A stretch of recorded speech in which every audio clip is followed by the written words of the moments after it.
작은 서점.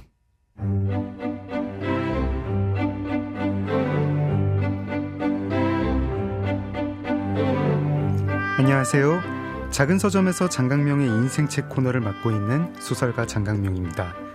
어제에 이어서 오늘도 장르의 연금술사 민규동 영화감독님과 함께합니다.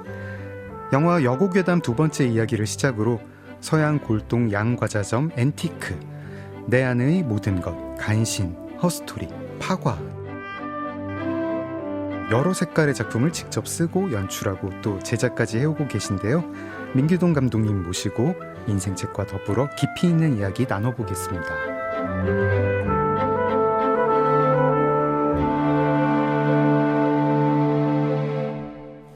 네, 감독님 어서 오세요. 네, 안녕하세요. 네, 감독님 이렇게 엄청 다독가이시고 또 이제 막 고민도 많으시고 이러면은 출판사에서 이런 이야기들 책으로 좀 내보자, 그런 집필 제안 좀 많이 받지 않으시나요? 그런 제안들이 좀 있었는데요. 네. 부끄러워서. 그러니까 뭐랄까, 글로 쓴다는 게, 네.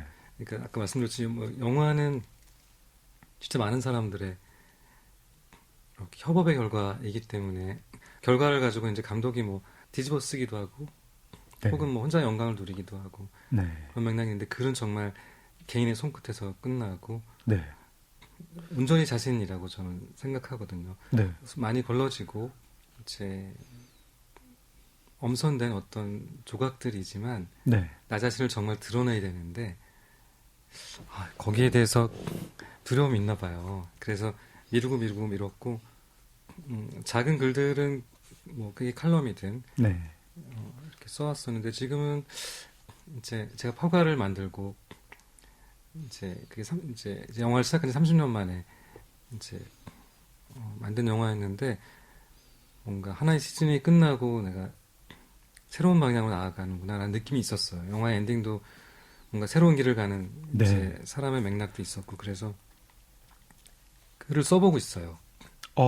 뭔가 좀 감독님의 30년 어떤 작품 활동을 정리하는 그런 글인가요? 네, 엄마나 바보같이 살았고 또 그 바보 같은 삶은 또 어떤 재미가 있었을까, 그리고 어떤 맥락 속에서 어떤 고군분투를 하고 있을까, 네. 그런 이야기를 한번 정리를 해보고 있어요. 이거는 혹시 초고를 언제까지 쓴다, 마감도 정해져 있고 그런가요? 그렇진 않은데요. 네. 그런 채찍질이 있으면 제가 좀 더 빨리 썼을 텐데, 이제 영화가 늘 그런 마감에 시달리다 보니까 글은 이제 스스로 저를 가두지는 않고 뭔가 넘치는 순간이 있지 않을까, 그러면서 이야기의 조각들만 계속 메모하고 정리하고 그러고 있어요. 그 책 나오면은 꼭 다시 한번 출연해 주셔야 됩니다. 네. 저 감독님이랑 말씀 나누다가 어떤 종합 예술, 또 이제 여러 사람이 협업해서 만드는 작품으로서의 영화랑 정말 이제 혼자 하는 집필 작업이랑 차이를 계속 생각을 해보게 됩니다. 근데 이게 정말 뚱딴지 같은 질문인데요. 최근에 AI 이제 많이 영상 업계에 들어오고 있고, 또 어떤 분들은 이제 영화가 뭔가 그런 단체 작업이 아니라 정말 한 사람이 만들 수 있는 시대도 어쩌면 올지도 모르겠다, 막 이런 얘기를 하잖아요. 네. 어떠신가요? 그럼 오히려 진짜 이게 새로운 기회가 될 것 같다, 내지는 너무 무섭다, 그런 일이 안 왔으면 좋겠다, 어떠세요? 저 먼저 온 미래 이야기인데요. 네.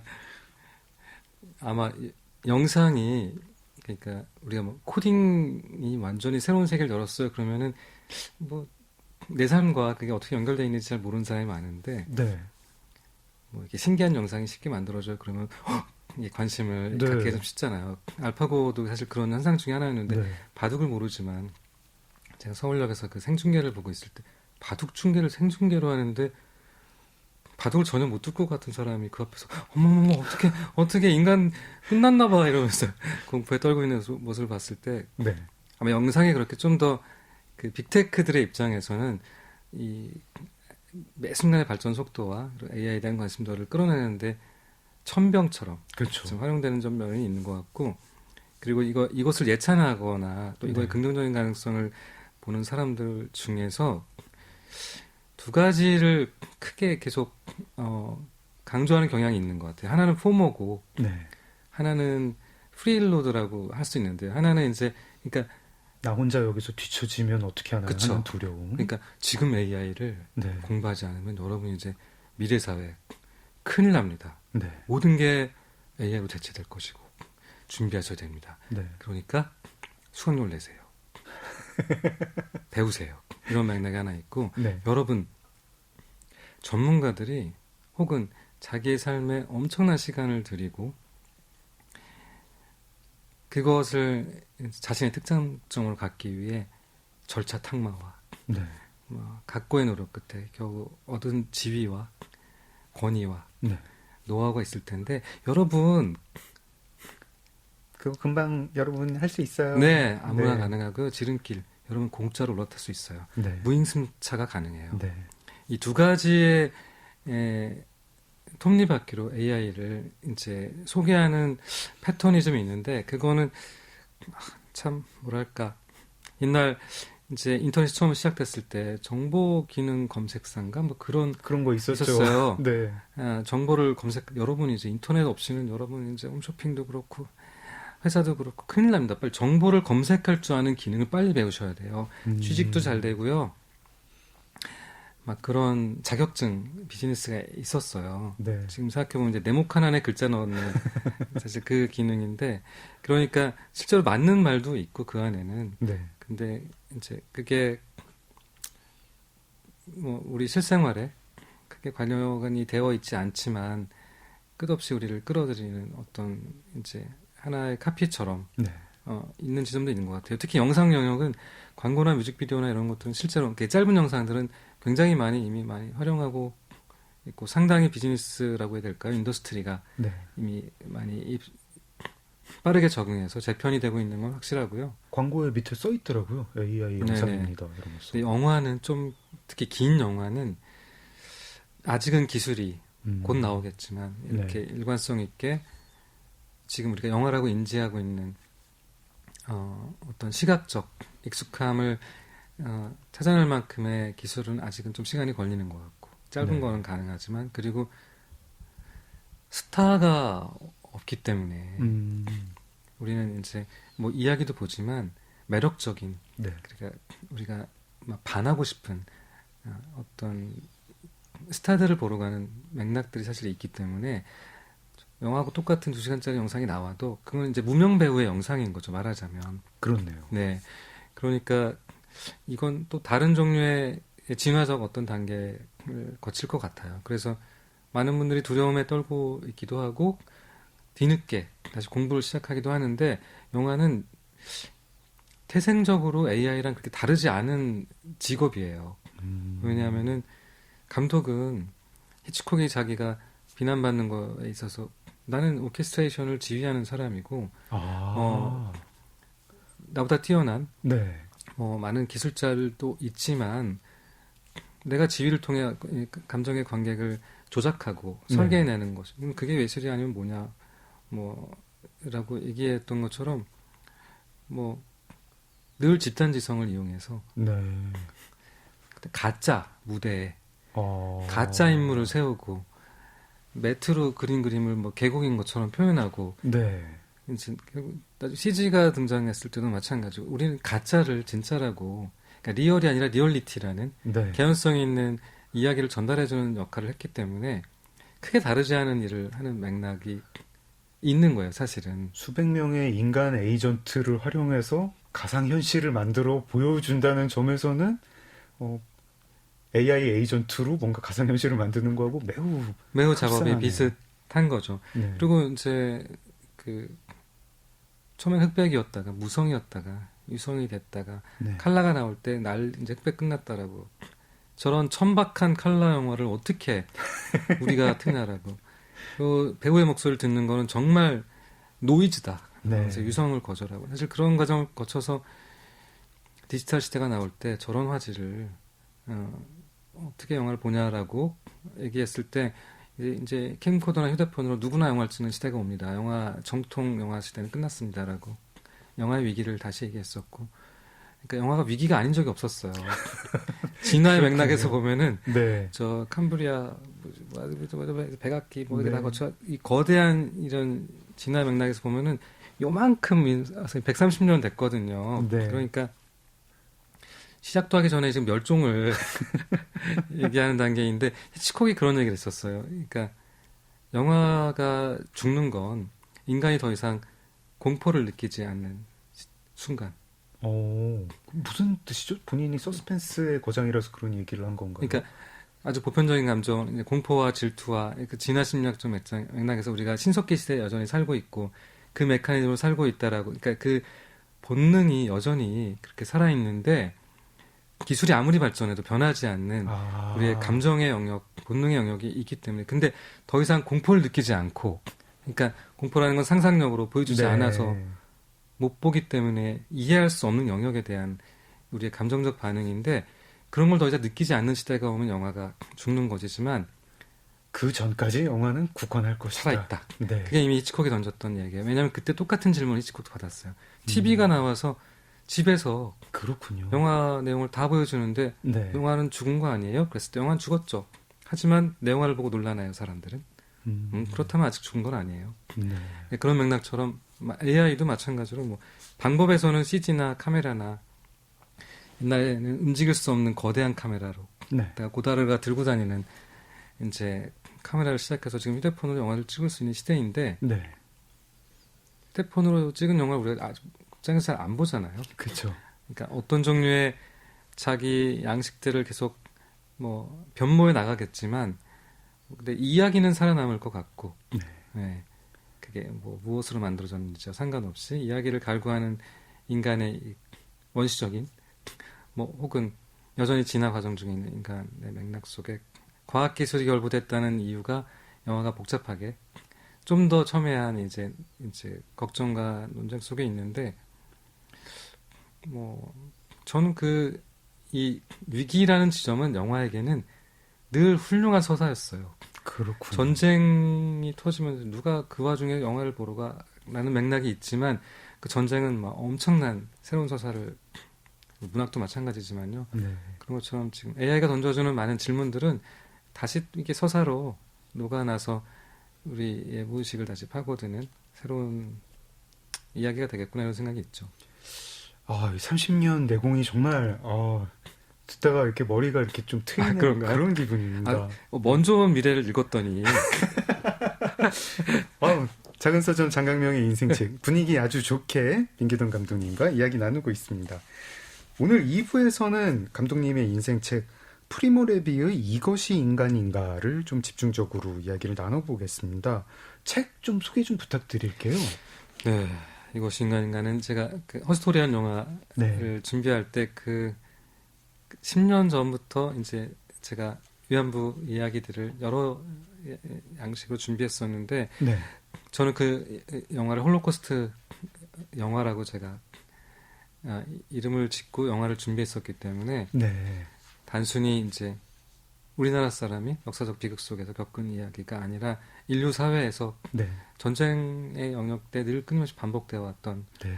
그 폭력과 특히 더 심각했던 여성 피해자의 이야기를 다루겠다는 맥락이 있었고, 그러면서 홀로코스트 문학들을 계속 찾아보게 됐었고, 그 중에서 이것이 인간인가는 처음 읽은 책인데 제가 너무 압도돼가지고 네. 정말 20살 때 사실 공강 시간에 읽었던 전태일 평전, 네, 그 엄청난 충격, 너무 울어서 막 주체를 하지 못하면서 몰입했던 순간의 기억이 다시 떠올랐었어요. 이 책을 읽으면서는. 네. 그리고는 이 책을 읽었더니 다음 책을 읽어야 되는 책이 있었고, 그때는 또 다음 책을 읽어야 되는 책이 있었고, 너무 끝없이 피상적으로 알고 있던 그냥 뭐 독일과 유태인과 2차 세계대전과 이런 맥락들이 좀 다른 맥락에서 많이 읽히게 되더라고요. 감독님 감독님의 허스토리는 관부 재판을 소재로 한 영화이고 홀로코스트 영화라고 하셨지만 감독님의 어떤 그 의도가 강점기 시절 이야기는 한 장면도 안 나오잖아요. 오로지 1990년대에 이 관부 재판을 벌였던 우리 중군 위안부와 정신대 할머니 또 이제 그분을 도와주었던 극중 캐릭터 문정숙 님이라는 분 이야기이고 그 영화를 제작하기 위해서 읽게 된 홀로코스트 문학 중에 첫 번째 책이 프리모 레비의 이것이 인간인가. 프리모 레비는 화학자인데 맞아요. 이탈리아 화학자인데 유대인이었고 나치 독일이 이탈리아를 점령을 했을 때 끌려가서 수용소 생활을 했고요. 그 체험을 나중에 쓴 책이고요. 그렇죠. 수용소 한 11개월간의 그 거의 실험 보고서 같은 네. 굉장히 차갑고 냉정하고 일체 분노도 느껴지지 않는 우리가 예상했을 때는 네. 정말 그 억울함과 분노와 나치에 대한 정말 엄청난 그 막 외침들이 있을 것 같은데 사실 그렇지는 않았고요. 그런 점이 너무나 놀라웠었고 예상과 반대로 거의 이제 본인이 화학자라서 그런지는 모르겠지만 무슨 인간에 대한 무슨 과학 보고서 같은 그런 느낌이에요. 그렇죠. 네. 사실 굉장히 철학적인 네. 이야기고 질문 자체가 이것이 인간인가라는 표제잖아요.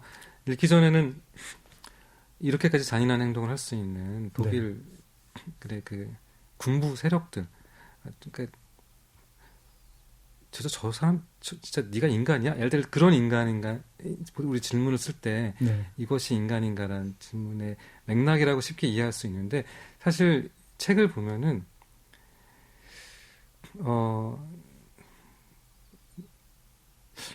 낯선 곳에 와서 벌거벗겨진 채 네. 먹고 살기 위해 짐승처럼 네. 그냥 하루하루를 살아가는 나 이것이 인간인가. 이것이 인간인가. 근데 그것을 또 관리하는 중간 카포 계급의 네. 착취자이면서도 또 피해자인 그 사람들의 행동. 네. 이것은 인간인가. 그리고 짐승을 다루듯 혹은 생명체가 아닌 그냥 사물을 다루듯 수용소를 관리했던 그 독일인들. 이것은 인간인가.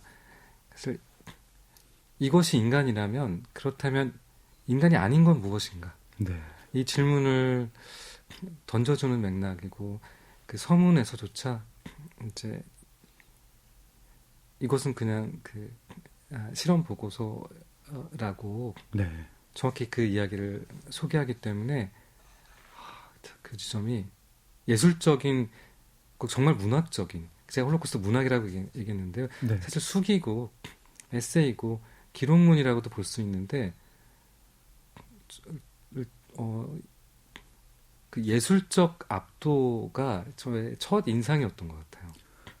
이 지금 감독님이 이제 들고 오신 책 중에 또 이제 뭐 수용소 문학의 또 대표적인 작품으로 꼽히는 죽음의 수용소에서가 있는데 죽음의 수용소에서랑 이 인간 이것이 인간인가를 비교하면 이것이 인간인가가 한 10도쯤 낮은 것 같아요, 온도가. 아, 그렇죠. 네, 되게 차갑고 죽음의 수용소에서도 정말 그렇게 뭐 분노의 목소리 이런 거 전혀 없지만 그래도 좀 온기가 좀 있는 것 같은 느낌인데 이거는 막 어떤 사람은 생존하기 위해서 이런 일을 하고 저런 일을 하고 또 막 사람이 비정해질 때 그 저는 진짜 기괴한 기분마저 드는 게 왜 이 프리모 레비가 연구실에서 일을 할 때 나치 독일 군인이 아닌 그냥 평범한 독일 여성들 같은 존재들이 있지 않습니까? 그들이 이 수용소 이 뭐라 그랬죠? 뭐 수인들을 대하는 그 태도 같은 게 와 진짜 사람이 이렇게 되는 건가? 뭐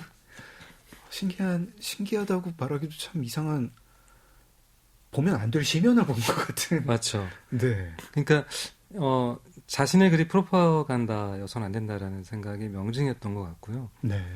그러니까 어차피 전쟁 직후에 패전국이 맞이했던 그 비난과 네. 뭐 그 이런 것은 세상 도처에 네. 넘치고 있었고, 또 피해자가 수용소에서 뭐 이렇게 고생했던 사람만 있었던 것도 아니고, 네. 그러니까 이 글이 위대했다는 거는 사실은 여기서 두 가지 큰 모티브가 있는 수치심과 죄책감에 대한 이야기인 건데, 네. 죄책감은 보통 자기가 저지른 일에 대한 감정인데, 수치심은 자기가 무엇인가에 대한 감정이냐라고 이렇게 규정하거든요. 네. 그러니까 자기는 내가 무엇을 했냐가 살아남기 위해 네. 했던 행동이 아니라, 그러니까 그런 나는 무엇인가라는 것을 포커스를 두다 보니까 역시 처음부터 글의 성격과 온도라는 것을 다르게 잡혔던 것 같고, 이 글이 주는 우리한테 반향은 그 뒤에 휴전이라는 글을 쓰고 네. 시간이 한참 지나서 마지막 글이 이제 가라앉은 자와 구조된 자, 네. 정확히 말하자면 익사된 자와 구조된 자의 맥락인데, 그러니까 본인은 구조된 자인 네. 거예요. 그렇죠. 근데 내가 밟고 익사시켰던, 그래서 내가 떠올랐던 자신의 삶을, 자신의 생존이 어떤 모양인지, 어떤 의미인지를 명확히 알고 있었기 때문에,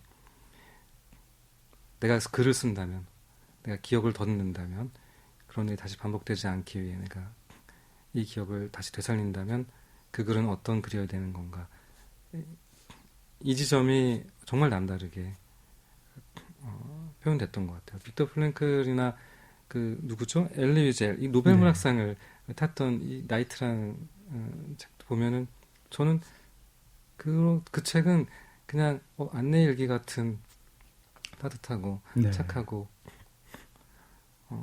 그 고통의 수위는 뭐 우리가 비교할 수 없겠지만, 이런 글은 그냥 있을 수 있다라는 생각이 드는데, 이것이 네. 인간인가는 이것을 쓴 사람이 이런 글을 쓸 수 있는 건가? 이 생각이 들 정도로 믿기지 않는 내용이거든요. 기억력에 대해서. 아니, 진짜 믿기지 않는 부분은 또 머릿말에도 있는데, 이 글을 수용소에서부터 기획을 했다 할 때, 와, 정말 이거는 뭐라고 불러야 될까요? 결기라고 해야 되나? 그래서인가요? 네. 그러니까 뭐 여기서 내가 이렇게 수용소에 있다가 저 병원으로 갈 때 네. 들고 갔을 때 뭐 3일치의 실과 바늘, 그리고 단추 5개. 네. 단추 5개. 그러니까 11개월의 수용소 기간인데, 그게 처음 2달 반 때 일어났던 일인데, 그때 내가 가지고 다녔던 물건이 무엇이었는데, 그게 몇 개인데 네. 어디로 가져갔는지를 기억한다는 게, 이게 인간이 가능한 건지, 그게 그러니까 실시간 다큐멘터리를 CCTV로 저희가 보고 있는 느낌이 드니까, 네. 그게 명백하게 내가 이거를 살아나갈 확률은 없고, 내가 집으로 가는 길은 굴뚝으로 가는 길밖에 없다라고 계속 얘기를 들으면서도, 혹시 내가 굴뚝이 아닌 길로 집으로 간다면 나는 이것을 기록해야겠구나. 그게 정말 화학자가 아니면 또 달랐을 수 있을 것 같아요. 화학이 좀 암기 많이 해야 되는 분야죠?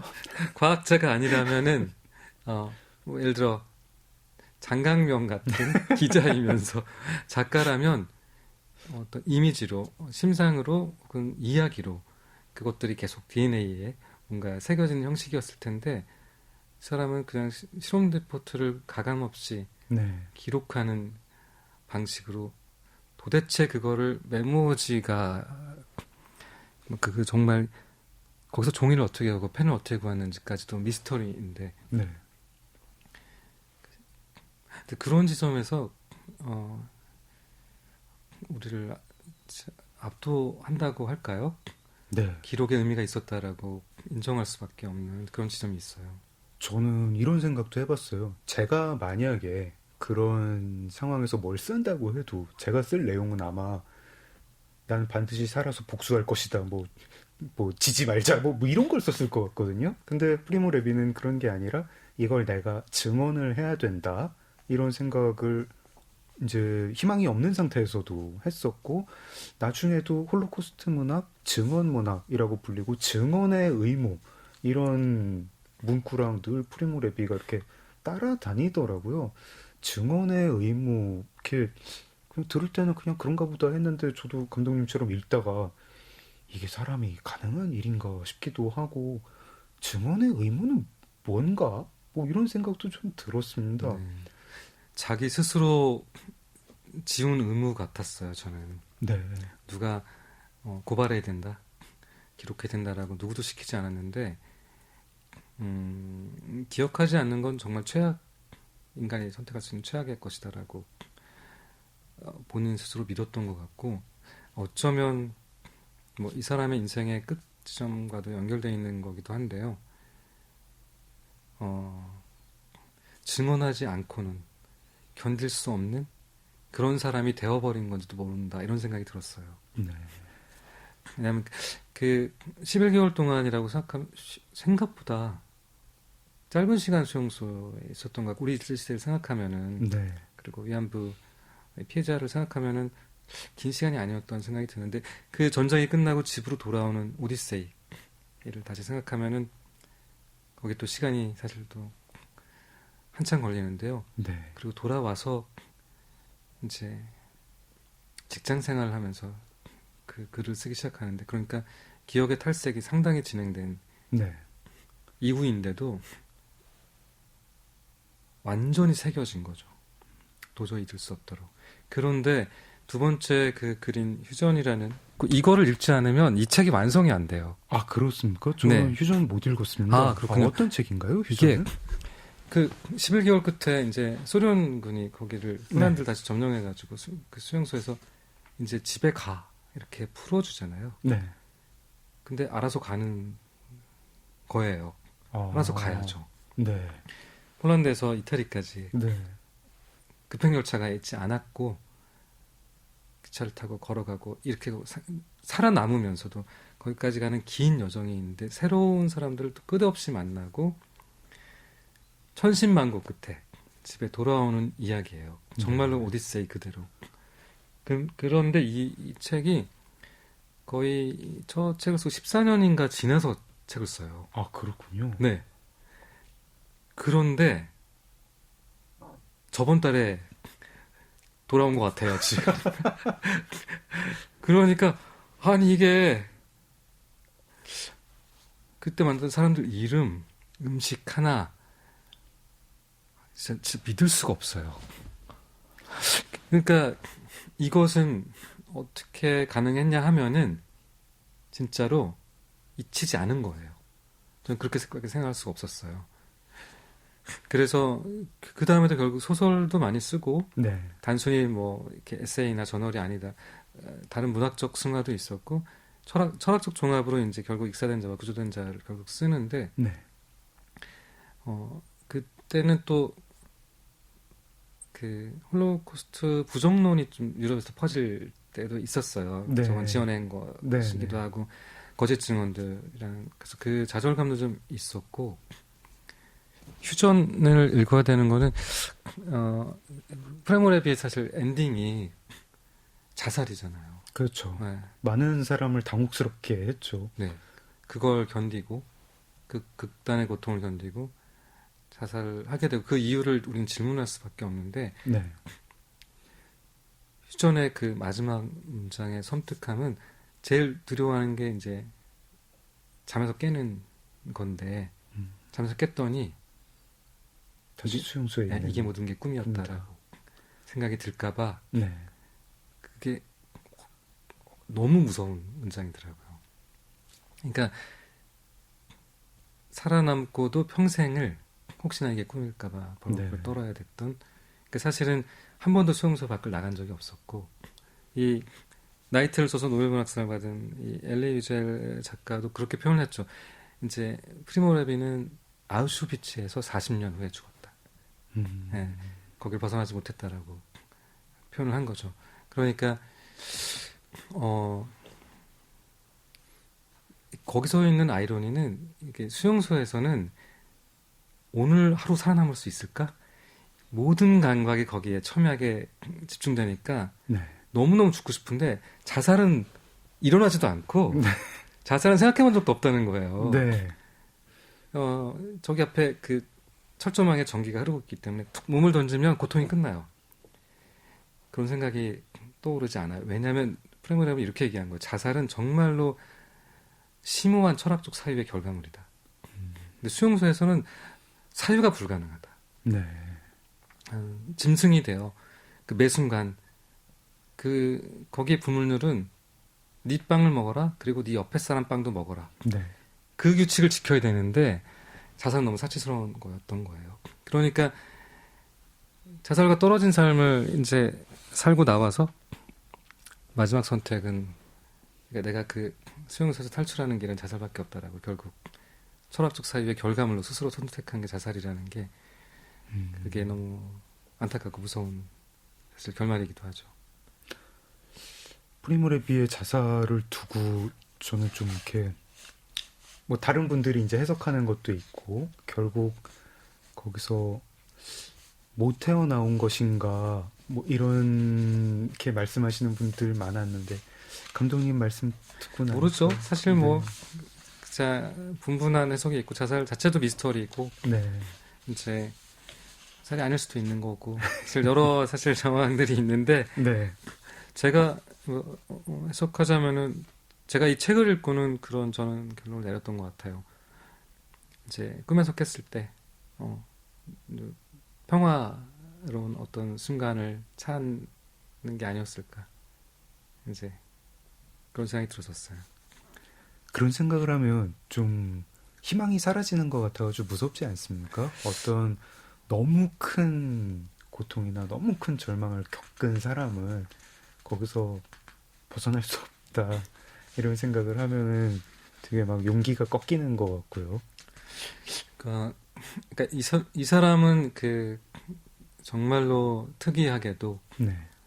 어떤 순간도 잊지 않았기 때문에 그리고 그걸 기억하는 것이 의무라고 스스로 의무의 짐을 스스로에게 지었기 때문에 그런데 사실 많은 사람들 친구 소개를 하는데 많은 사람들은 그거 다 있고 잊었더라고요. 결혼해서 사는 친구들도 있고 네. 뭐 강의하는 사람도 있고 그런 학자의 본연으로 돌아간 사람도 있고 다양한 사람들을 살고 있다는 거를 본인도 알고 있었어요. 이것이 인간인가 뒤에 보면은 독자의 편지에 대답하는 방식으로 설명이 나오죠. 독자들이 굉장히 인상 깊게 봤던 인물들을 혹시 다시 만났느냐. 네, 맞아요. 가지고 일부를 만났는데 정말로 문자 그대로 당시 일을 기억을 잘 못하는 사람들이 있었습니다.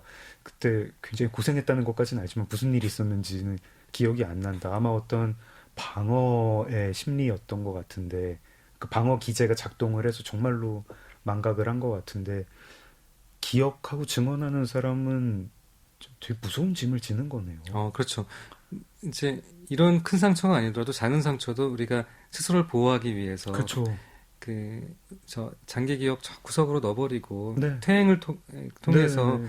스스로를 보호하는 사람이 상당히 많잖아요. 주변에서도 많이 보고 저도 그렇죠. 좀 그렇습니다. 네. 근데 어떤 사람은 그러지 못하는 사람이 좀 있었던 것 같아요.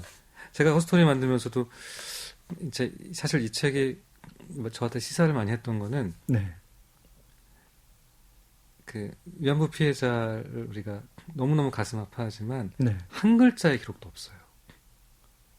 단 한 글자도. 그게 네. 정말 제가 그러니까 증언의 녹취록은 있지만 네.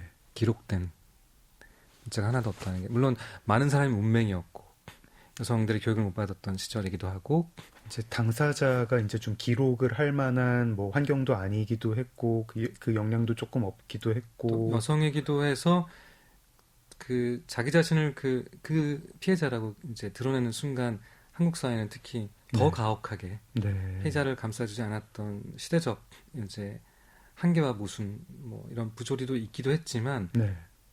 그래도 혼자라도 사실 기록할 수도 있는데 구술 기록만 있는 거군요.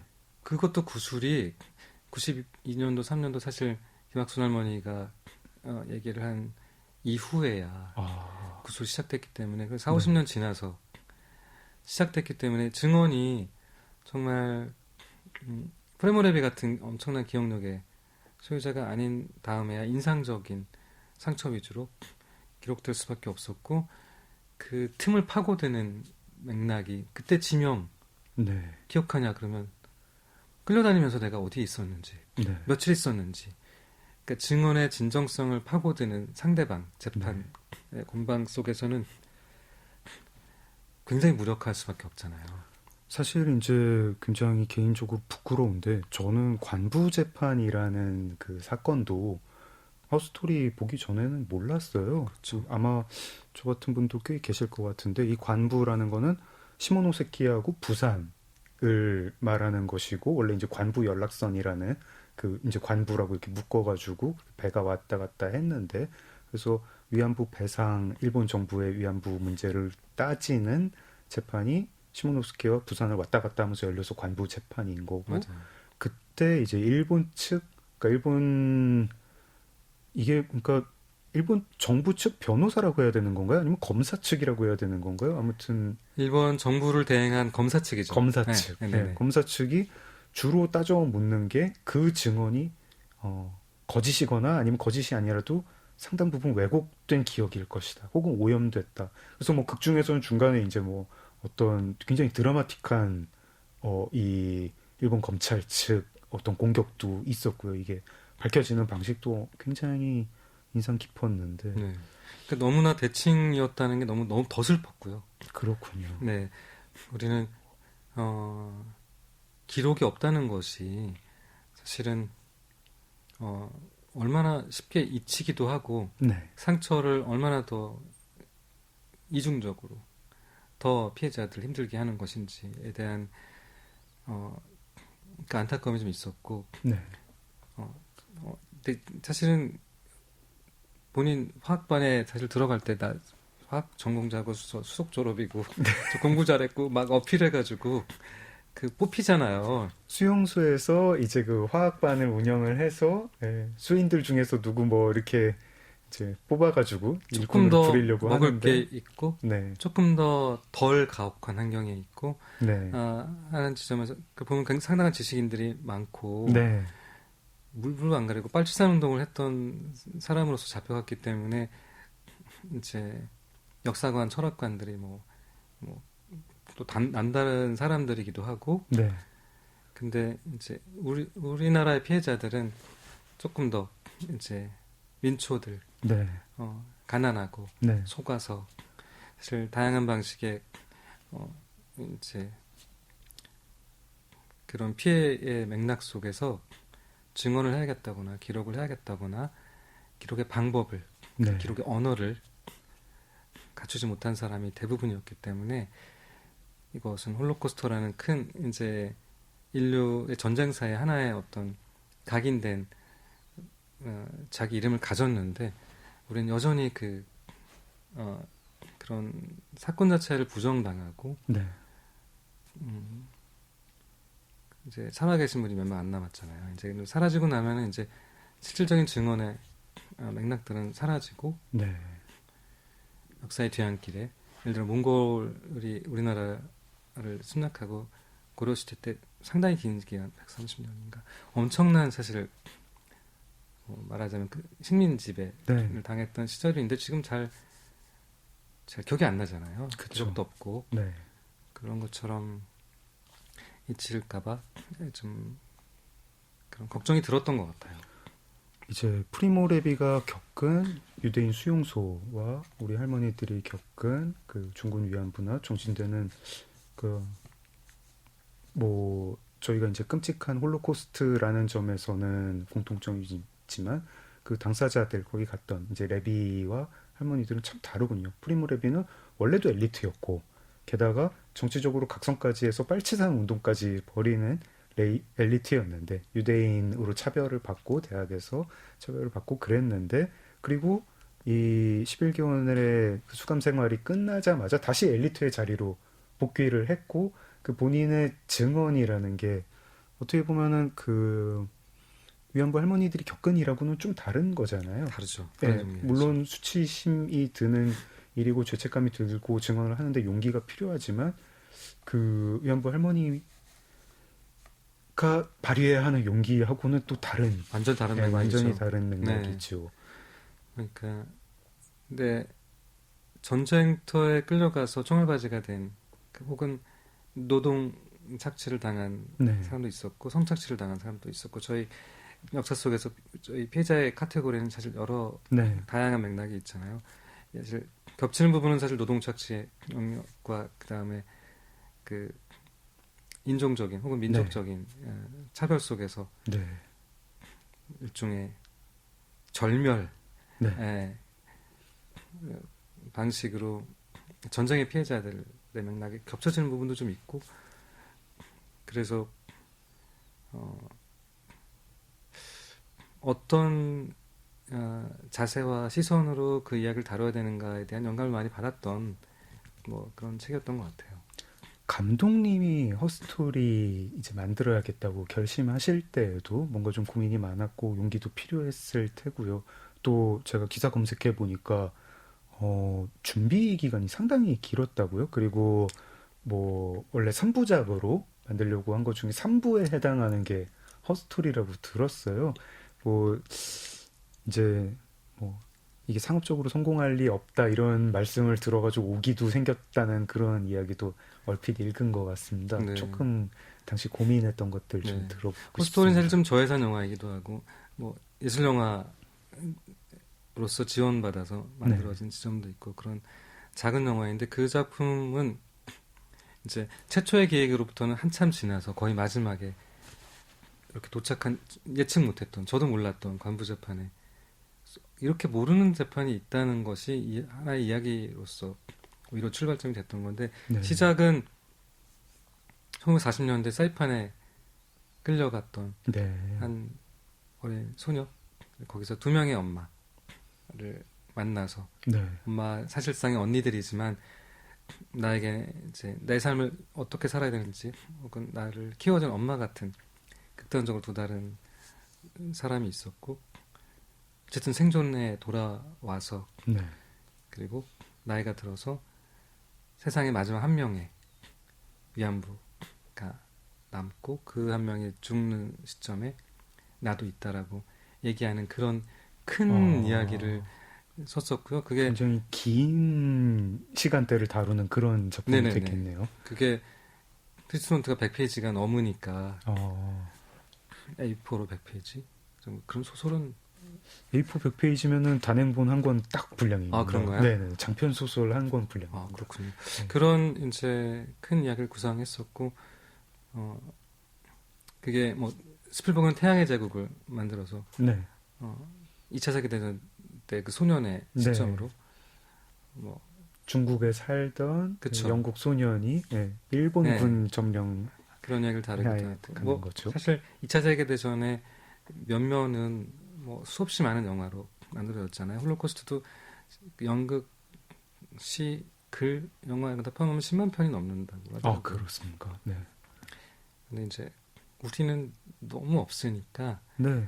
어떤 이야기부터 펼칠까? 그다음에 실제로 그 당시에 전쟁을 뚫고 살아온 생존자의 이야기를 해봐야겠다라고. 그래서 저는 그때 시작은 2차 세계대전 이야기를 해야겠다라고 생각하고 네. 처음에 시작했었어요. 네. 그 이야기에 영감을 준 건 사실은 이 책인데요. 네. 빨간 기와집이라는. 빨간 기와집. 네. 일본 저자가 쓴 책이군요. 네. 네. 그러니까 일본 사람이 쓴 일본에서 발견한 생존한 위안부 네.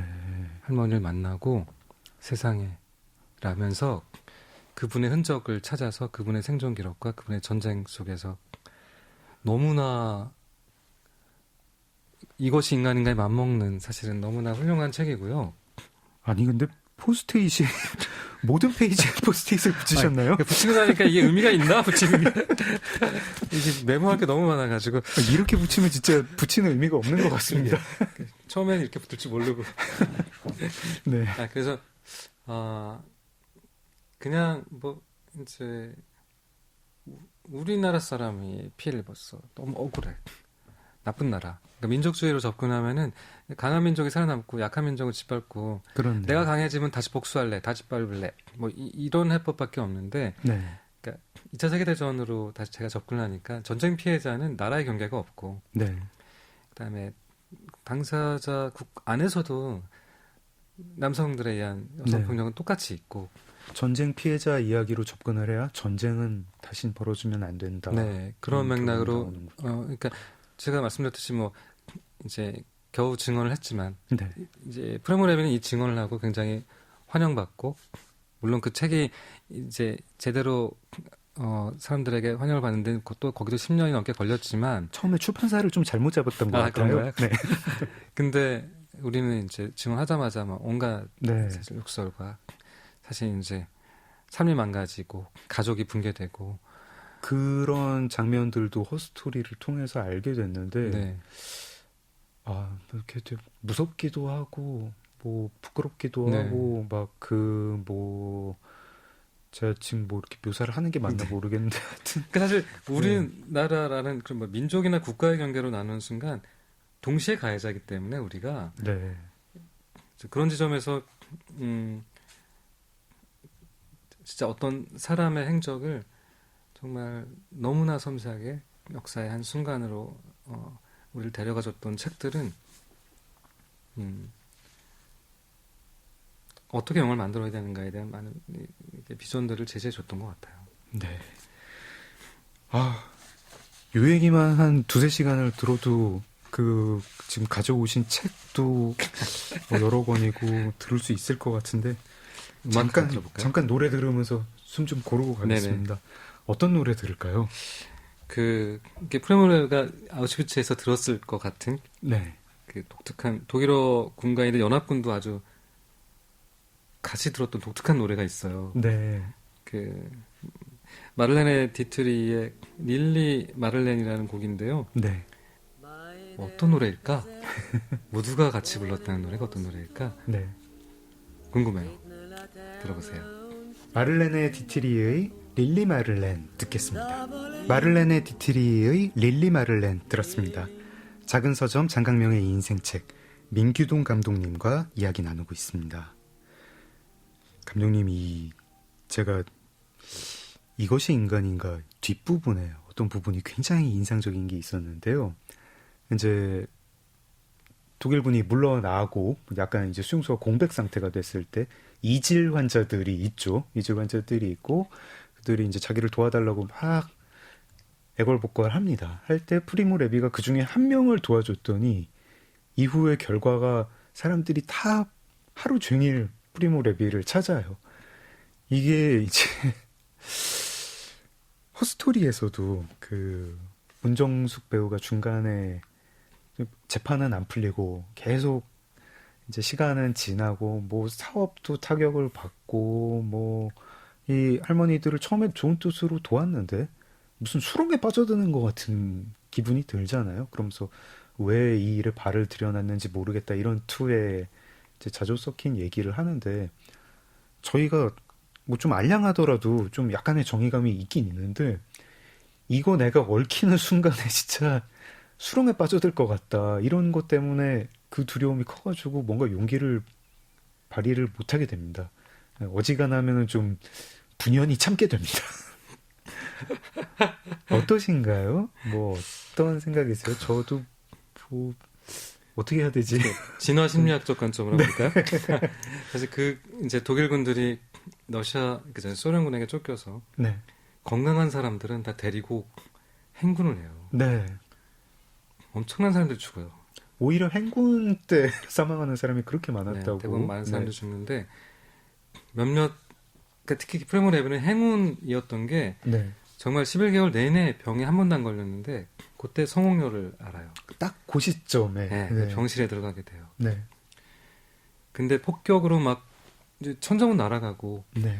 그냥 가버렸더니 감자가 어디 있는지 뭐 불은 어떻게 켜는지 모르고 진짜 생존 전쟁이 시작되는데 좀 건강했기 때문에 그래도 감자 캐내가지고 촛불 찾아가지고 네. 과학자라서 배터리 찾아서 전기도 켜고 그랬더니 소문이 나가지고 먹을 걸 달라고 찾아오는데 바리케이트를 쳐요. 네. 문을 막고. 네.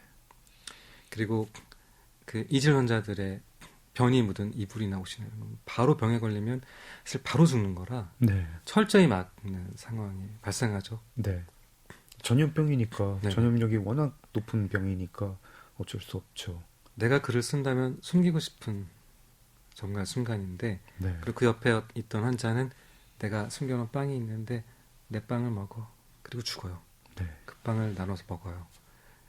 그러니까 어쨌든 그 순간 이것이 인간인가라고 사실 그 질문을 하는 순간을 적나라하게 사실 표현을 한 거고, 내가 살아남은 이유는 이것이다라고 설명한다고 저는 느꼈어요.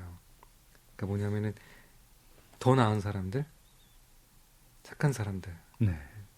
다 죽었는데 나는 살아남았다. 그러니까 브레이트가 살아남은 자의 슬픔에서 네. 얘기했던 것처럼 이제 뭐 시키는 대로 하는 사람은 다 죽었고, 약삭 빠르게 생존을 모색했던 사람들이 나고, 혹은 이제 그러므로 이제 뭐 나는 어떻게 살아야 하는가에 대한 질문 앞에서 이제 무거워질 수밖에 없었던 랩이었던 것 같은데, 그런 묘사의 순간을 볼 때 그때 챙겼던 하나를 감자 몇 개까지 기억하는 것 자체도 정말 너무 신기한데, 처음에 그런 음식을 구했을 때 너무 기뻐서 노래를 불렀다는 장면까지도 네. 묘사하는 거 보면은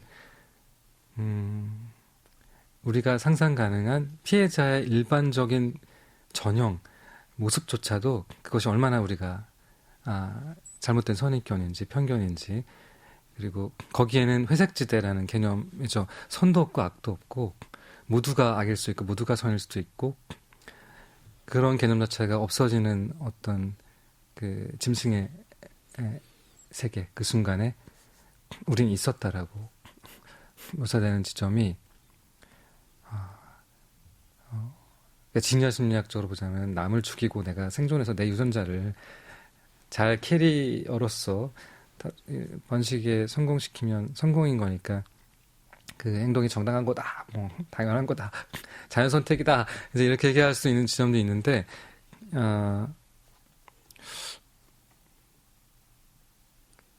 그 고발이 위대하다고 정말 느껴지는 맥락이 그거 같아요. 이 사람들이 착한 사람들이 아니다, 최선의 사람들은 다 죽었다라는. 그러니까 피해자이기 때문에 일방적으로 혹은 무조건적으로 이 사람들은 그냥 무대에 올라가서 그냥 칭찬받고 박수받고 그래야 되는 사람들이 아니라, 거기 가면 누구나 그렇게 될 수밖에 없는, 혹은 인간은 그럴 수밖에 없고 우린 그렇게 살아남은 사람들이다라고 자신을 설명하는 것, 그 의지, 그렇게 표현하는 의지 자체가 저는 이게 유전자도 아니고 혹은 문화적으로 뭐 이렇게 만들어진 것도 아니고 의지 자체가 인간이 아닌가, 그렇게 답을 하게 되더라고요. 그런 장면을 보면. 저희가요, 지금도 사실 이제 거대한 비극은 일어나고 있지 않습니까? 근데 그럴 때에 뭘 해야 되는 걸까요? 그러니까 생각하면은 거기에 신경을 쓰고 나의 이타성을 좀 발휘를 해보자. 내가 그래도 유전자 운반체 이상의 어떤 좀 존재가 되어보자. 고상한 존재가 되어보자라고 생각을 하는 순간 너무 그 비극에 압도가 되고, 내가 뭘 해야 되지? 그럼 내가 번 돈을 전부 다 저기다가 보내야 되나? 이런 것까지는 아니고, 적당히 또 한 유전자 운반체로서 나의 개체에 좀 이제 그 쾌락도 누리고 싶고 할 때 막 선택지가, 예를 들어서 난 인간이 싫어, 인간을 혐오하면서 살 수도 있겠고요. 어떤 뭐 이타적 뭐 윤리주의 뭐 이런 식으로 해가지고 어떤 균형점을 찾아 나름대로 뭐 제안을 해서 살 수도 있겠고, 뭐가 맞는 걸까요? 그 프로그래밍 돼 있지 않을까요? 이미 그 이타적 호혜주의도 사실은 네. 특히 뭐 그 데이비드 버스의 진화심리학에서 네. 우리 인간은 그 동기를 모르고 산다라고 하는 독특한 논쟁적인 노력이 있는데, 네. 그것이 희생이든 이타주의든 혹은 거짓말쟁이조차도 네. 본인이 거짓말쟁이인지 모른다라는, 그러니까 우리는 의도를 모른 채 이제 사실 그 의도를 실행한다는 그런 지점이 있는데, 결국은 이제 나를 포함한 여러 개체의 생존을 위해 내가 이타적인 행동을 할 때는 그것이 사실 돌아와서 결국은, 그러니까 영웅적인 희생을 할 때 이순신처럼 네. 나의 이제 유전자가 나눠진 나의 가족들, 나의 마을은 살아남는다는 것이 결국 내 유전자에 공유된 동맹들이 더 살아남는 방식이다라고 사실 그렇게 과학적으로 해석할 수도 있는 건데 정답이 있다고 생각하고 그 정답이 뭘까를 계속 찾아간다면 진짜 너무 어려운 일인 것 같아요. 정답은 없는 것 같고 여전히 너무나 정답이 다양하기 때문에 어떤 것도 비난할 수가 없고 그러니까 완벽히 자신의 삶을 그냥 성실하게 소박하게 수행하는 것도 저는 비난할 수 없다고 생각하고 네. 완벽해 거기 뛰어들어서 툰베리 양처럼 네. 깃발 들고 저 앞에서 그 목소리를 내는 사람 거기에 대해서도 온갖 논쟁이 사실 달라붙는데 네. 저는 그것도 비난할 수 없다고 생각하고 그냥 이 인간 이거 자체가 이 다양성 자체가 수많은 선택지 앞에서 어쩔 줄 몰라 하면서 결국 선택을 하고 사는 것 자체가 이 한계치를 가진 인간의 존재 양식 같아요. 가슴이 이끄는 대로 살아야 되나요? 그게 이제 데이비드 버스는 미안해 가슴은 너를 이끌지 않아. 네. 너는 그냥 미안해 디자인돼 있어. 그러니까 집단적으로 그냥 우리는 당연히 그 안에서 변주는 있지만 크게는 어느 하나 방향이 있지 않을까? 이 질문들에 대한 답들 그런 답들이 있는 거죠. 저는 마찬가지로 항상 그 횡과 종을 동시에 나눠보고 계속 진화론적 관점을 보는 거는 이 순간에는 사실 이 선택이 맞는 것 같고 당연히 아무리 생각해도 아무리 인류 최고의 지혜를 모아도 이 선택이 맞는 것 같은데 네. 시간이 지나 보면 그 선택은 틀린 게 될 수 있잖아요. 네. 그러니까 지금 프레모레비의 지금 역설도 마찬가지로 이때는 피해자였던 지금 유태인들이 네. 지금은 다른 영역에 서 있잖아요. 네. 그러니까 역사의 한 면을 놓고 성과학으로 구분했던 것들이 100년도 안 돼서 그 위치가 툭 바뀌고 그때는 왜 그게 선이었고 왜 악연가의 접근법 자체가 완전히 전복되는 순간을 계속 찾아오잖아요. 그러니까 물론 어떤 한 순간에 아무런 입장이 없는 것은 불가능하지만 그 입장은 시간 함수와 함께 끝없이 변하는 큰 입장의 한 챕터일 수밖에 없겠구나. 사실 그런 생각이 드는 거죠. 회색적이다 너무. 레비가 자기 책에 붙인 제목이 이것이 인간인가 이거 네. 허스토리에서 그 김윤숙 배우님이 이제 그 일본 재판장에서 인간이 되라 이런 되게 감동적인 이 대사가 있습니다. 인간이 뭐죠? 그러게요. 이 책에 대한 화답으로 만들어본 문장인데. 아 그렇습니까? 네. 그러니까 사실 그때 인간이 되어라의 인간은 존엄을 갖춘. 네. 그러니까 우리가 흔히 말하는 인간성이라고 하는 긍정과 희망과 같이 존속 가능한 사실 긍정적인 맥락의 인간성인 것 같아요. 근데 진짜로 자연 생물 혹은 외계인 입장에서 보기에 인간성이라고 하는 거는 인간을 많이 살해하는 동물은 인간이잖아요. 그러니까 순식간에 잠깐 몇만 년 안 된 호모사피엔스가 포식자로 등장해가지고 수없이 많은 생명체들 멸종시키고 자연 다 바꾸고 이렇게 보면은 그게 인간성이잖아요. 그러면 인간성을 지켜는 인간이 되어라라는 거는 열심히 더 환경 파괴, 인간 본위로 네. 너가 우주의 주인이라고 생각하고 자기중심적 사고로 살아라. 뭐 이런 맥락일 수도 있어서 무서워요. 그러니까 네. 우리가 인간은 이래야 된다라는 뭐 고대 그리스 때부터 혹은 뭐 공자든 석가든 인간은 삶을 이래야 된다라는 그 철학적 사유는 그래서 여전히 유효하고 아직도 우리가 그때의 질문들을 책으로 읽고 여전히 또 갈고 닦아야 되는 맥락이 여전히 우리가 그 질문에 답을 할 줄 모르고 찾아가는 맥락에 있고 그래서인 것 같아요. 인생을 뒤흔든 한 권의 책. 장강명의 인생책. 작은 서점 장강명의 네. 인생책 민규동 감독님과 함께하고 있습니다. 1시간 동안 프리모 레비의 이것이 인간인가에 대해서 이야기를 나눴습니다. 가장 좋아하는 문장 하나만 뽑아주십시오. 뭐가 있을까요? 뭐 사실 처음에 읽으면 시간이 물방울처럼 흐른다 이런 문장도 너무 멋진데요. 그거는 읽어보면 그 말이 무슨 뜻인지 알 거예요. 네. 가장 인상이 남는 글은 살아남은 사람들은 최선의 사람들이 아니다. 예. 그러니까 가장 착한 사람들은 네. 모두 살아남지 못했다. 저는 이 문장이 가장 가슴에 남는 것 같아요. 감독님 하루 일과나 뭐 매일 꼭 지키시는 리추얼 같은 게 있을까요? 루틴을 만들고 싶어서 고군분투하는 루틴이랄까? 루틴을 만들지 못하고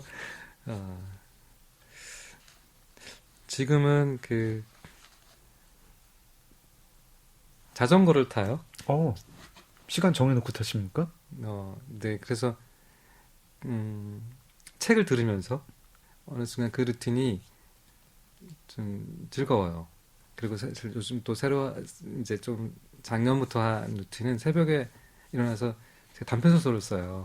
오, 왜냐하면 영화 시나리오는 네. 검열이 너무 많아가지고 아, 이건 누가 좋아할까? 이건 잘리겠지? 이거는 안 좋겠지? 이건 투자가 안 되겠지? 너무 고통스럽거든요. 네. 내 글이라고 내가 만족할 때 끝나지 않는 건데. 근데 단편 소설을 쓰다 보면은 명상하는 것 같아요. 그냥 쓰고 싶은 이야기, 옛날에 영화로 모티브를 써놨던 거를 단편으로 간단히 정리하는데, 내가 끝내고 싶을 때 끝내고, 내가 끝났는데 이게 그대로 완성되고, 이렇게 행복할 수가. 이거 제가 환영을 해야 되는지, 이 남의 업계에 이렇게 함부로 들어오면 안 된다고 말씀을 드려야 되는 것인지. 그래서, 이게 글 쓰는 거는, 고통 중에서는 그래도 행복한 고통이구나. 그게 사실 저희끼리 비밀인데요. 아닌가요? 창작의 고통 별거 없더라고요. 앞으로 계획도 여쭙습니다. 감독의 사실 루틴이 이제 결국은 새로운 영화를 늘 이게 기획하는 건데요. 늘 마찰적 실업 속에 있다가 가끔가다 영화를 만들잖아요. 그래서 이것이 감독인가? 이제 이런 질문을 늘 하게 되는데, 네. 엄청난 관찰자이고 그 관찰을 통해 메모를 하고 그걸로 그러니까 시나리오 전 단계는 엄청난 글을 결국은 구성해서 쓰고 욕먹고 저주받고 다시 새로운 글을 쓰고 이제 이것이 반복되니까 그런 이야기 폴더는 매일매일 그렇게 늘어나는 것 같고요. 오늘 이야기랑 연결해서 좀 해보자면 지금 제가 한 10몇 년 전에 시나리오 썼던 네. 한동안 굉장히 몰입했던 1949년에 정말 반민특위 반민특위에 관한 이야기를 다시 네. 지금 시대에 맞게 이 이야기가 지금 다시 왜 이야기가 될 필요가 있을까? 이것이 영화로 만들어진다면 어떤 방식이 좋을까? 그런 거로 새로 그 시나리오를 막 정리해보고 있어요. 단편 소설 작업하고는 또 별개인 네. 거군요. 단편 소설은 이제 예를 들어서 라디오 프로그램에 나갔는데 내가 너무 꿈에 그리던 작가님을 만났다. 근데 이제 그런 순간이 주는 작은 모티브가 있는데 그 작가님이 자리를 비운 사이에 나 혼자 앉아 있을 때 그런 이미지를 제가 메모를 하면 그거를 가지고 짧은 이야기를 제가 쓰고 영화에 쓸지 모를지 모르겠지만 그런 거 벌써 30년째 그런 것들이 뭐 너무너무 많이 쌓여 있으니까 그런 폴더를 열어서 그냥 옛날에 이런 데가 메모를 남겼네 이런 이야기를 하려고 했었구나 그러면서 이제 그렇게 쓰는 그냥 너무나 행복하고 편한 루틴 산책 같은 그런 맥락이고 다시 영화를 쓴다 그러면 여기에 이제 엄청난 자본이 들어가고 이거를 아까 얘기하신 것처럼 안 만들고 그 제작비로 전쟁 피해자한테 기부한다면 그것이 훨씬 가치가 있는 일일 텐데 나는 왜 이 영화를 만들려고 할까? 이 영화를 본 사람들에게 그러면 어떤 것을 주기에 나는 이 일이 가치 있는 걸까? 그 사유의 싸움을 고통스럽게 매 순간 하고 있는 거죠. 반민특위 영화도 꼭 보고 싶고 감독님 그 단편 소설도 좀 출간을 하셔가지고 읽어보고 싶은데요. 아, 재밌을 어, 것 같습니다. 이렇게 뭐 소설은 아무나 쓰는 줄 알아? 그런 얘기 하고 싶으신 아, 거죠? 아니에요. 아무나 써요. 저도 써요. 네. 먼저 보내드리고 이제 제가 좋은 편집자 추천해드리겠습니다. 네, 알겠습니다. 네. 감독님 긴 시간 감사합니다. 마지막 곡은 저희가 준비를 했습니다. 파과의 사운드 트랙 중에 한 곡인데 제목이 조각, 주인공 이름이었죠. 네네. 캐릭터 이름 조각이고 가사를 감독님이 작사하셨다고 들었습니다. 그리고 그 투라는 그 이름으로 나오는 캐릭터 김성철 배우님이 직접 불렀다고 들었는데요. 요거 파과가 잠깐 인터내셔널판 홍보도 좀 해주시죠. 네, 작년 2월에 베를린 영화제 이제 초대대에서 상영됐던 버전이 이제 인터내셔널 컷이라고 해서 해외 판이고요. 네. 국내 개봉할 때는 15세 분들에 맞춰서 좀 더 압축하고 네. 지금 들을 노래도 1절만 들어가 있는데요. 네. 이 인터내셔널 컷은 좀 더 그렇게 풍성한 버전이고 이 곡의 전체가 다 들어가 있는 버전이어서 좀 더 그 조각이라는 인물의 일상과 내면이 조금 더 표현이 더 되어 있는 원작과 조금 더 가까워진 버전이 그 인터내셔널 컷이라고 생각하시면 돼요. 인터내셔널 컷은 청소년 관람 불가. 그렇죠. 11분이 더 길다고요? 네, 저는 당연히 12자라고 생각하고 만들었는데 청소년 관람 불가 등급을 받고 너무 놀라가지고 이제 급하게 이제 막 이제 편집을 했던 게 개봉했었던 15세 관람가 버전이고요. 감독님 스튜디오 오시기 전에 저랑 PD님이랑 또 여기 이제 작가님이랑 무슨 얘기 나누냐면 11분은 야할까 잔인할까 이런 얘기 나눴거든요. 그렇게 보면 좀 폭력적인 점이 조금 있는데 네. 그 맥락은 뭐 크게 달라지진 않았고 네. 예를 들어 조각이 혼자 있는 장면, 그러니까 좀 더 느슨하고 네. 나이가 들어서 노화 때문에 더 미약해진 순간 아, 사실 이렇게 정서적인 부분이 좀 더 보강이 돼 있어요. 네. 그러니까 이제 뭐 느낌의 차이, 리듬의 차이가 이제 개봉한 버전은 더 쉴 틈 없이 더 장르적으로 네. 달리고 있다면 이거는 조금 좀 더 원래 시나리오처럼 약간 그 정서의 흐름이 같이 균형을 좀 잡고 있는 그런 버전이라고 해야 될 것 같아요. 11분이면 굉장히 긴데 완전히 느낌이 다를 것 같습니다. 어떨까요? 보는 사람 입장에서 좀 다를 텐데요. 블루레이에는 그 극장 개봉판이랑 이 해외 버전이 같이 들어가게 될 것 같아요. 파과 인터내셔널 컷의 2절까지 들어갈 조각 들어보겠습니다. 어제에 이어서 오늘도 민규동 감독님과 함께했습니다. 감독님 나와주셔서 감사합니다. 아유, 초대해 주셔서 너무 영광입니다. 조각 들으면서 저도 함께 인사드리겠습니다. 지금까지 소설가 장강명이었습니다. 감사합니다. 감사합니다.